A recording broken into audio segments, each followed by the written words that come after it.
Chair. So just a point of inquiry, Mr. Chair, kasi narinig ko kanina umaga that this would be the last committee hearing for this topic, no, yung tungkol sa confidential funds. So ang ibig ba sabihin, Mr. Chair, we are going to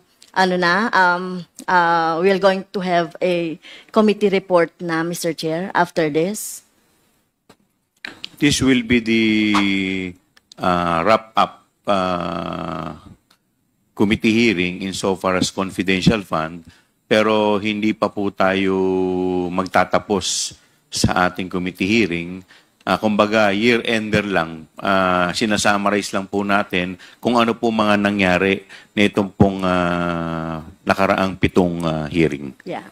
Thank you, Mr. Chair, for that clarification. Narinig ko rin po yung mga manifestation, questions, mga intelligent manifestations ng ating mga colleagues. At nagpapasalamat ako, no, sa time na binigay ng ating mga colleagues dito sa pagdinig natin sa tungkol dito sa confidential funds. Siguro ang tanong ko lang, Mr. Chair, kasi dahil kumbaga, nandoon na tayo sa pinakadulo.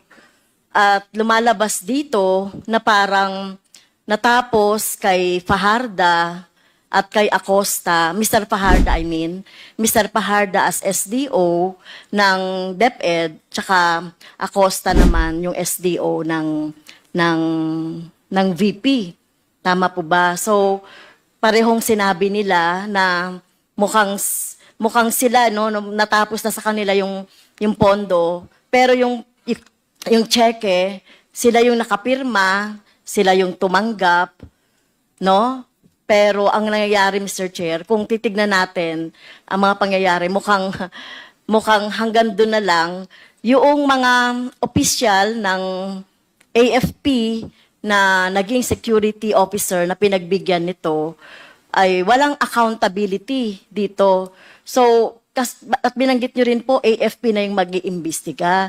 So, siguro dapat iba po yung pag-iimbestiga ng AFP sa pag-iimbestiga natin. Kasi we want to know the truth. Ano ba talaga yung nangyari dito sa pondo na to ng mamamayan? Kasi parang, feel ko lang, Mr. Chair, parang hindi tayo pwedeng tumigil na ibinigay na lang yan dahil nga sa utos ni Vice Presidente. Remember, mga nakapirma doon, mga maliliit na opisyal, si Mr. Fajarda at si Acosta. Malamang-lamang, Mr. Chair, wag naman sana, no? Wag naman sanang mangyari.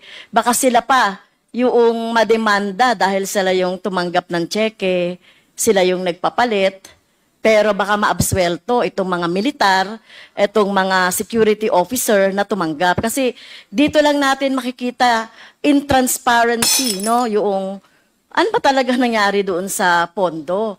Bakit nagkaroon ng mga ganitong mga gawa-gawang pangalan o recipient ng mga rewards, ng mga supplies. Meron pa nga, Mr. Chair, no, doon sa ating doon sa ating mga ebidensya. Kung alias yon, RS, 2 RS sa isang araw, reward, isang 20,000, isang 50,000. So paano nangyayari yon? Ano bang impormasyon na ibinigay nung the same RS siya na parehas lang siya ng pangalan, na magkaiba ng amount, no, at the same time. Kaya ito yung dapat na ipaliwanag noong mga militar na tumanggap or pinagbigyan ni Fajarda, Mr. Fajarda, at saka ni Mr. Acosta. Ako lang, Mr. Chair, hindi lang po kasi ako na nasasapatan na ititigil na natin yung investigasyon doon kaugnay nung confidential fund. So, ano po ba ang dito arrangement? Sila na ba ang mag-iimbestiga, yung mga AFP? May time frame ba? At paano tayo makakasiguro, Mr. Chair, na magiging fair and with justice yung Remember, Mr. Chair, 612.5 million ang involved na pera dito. Kasi utos ni Vice President Sara Duterte na ibigay doon sa mga security officer. Ginawa naman ng ating ng mga SDO, ng DepEd at saka ng OVP. Pero ano na yung kailangan makita natin dito, yung pananagutan mismo ni Vice President as siya yung nakalagay po, Mr. Chair, sa JC, sa Joint Circular tungkol sa confidential fund na the most responsible po doon sa pondo.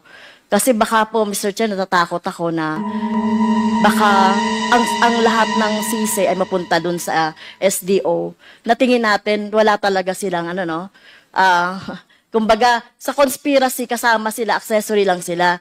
Pero ang may talagang pananagutan dito, sa tingin natin, ay yung Vice President katulong nung mga security officer. So yun lang, Mr. Chair, yung gusto kong maliwanagan. Bakit tinigil na natin doon? Hindi natin pinatawag yung dalawang security officer na involved o yung tumanggap. Kasi wala silang wala silang band. Unlike yung ating mga SDO, wala silang karapatang tumanggap. So bakit sila tumanggap ng ganitong pera? At kapananagutan nila yan, Mr. Chair.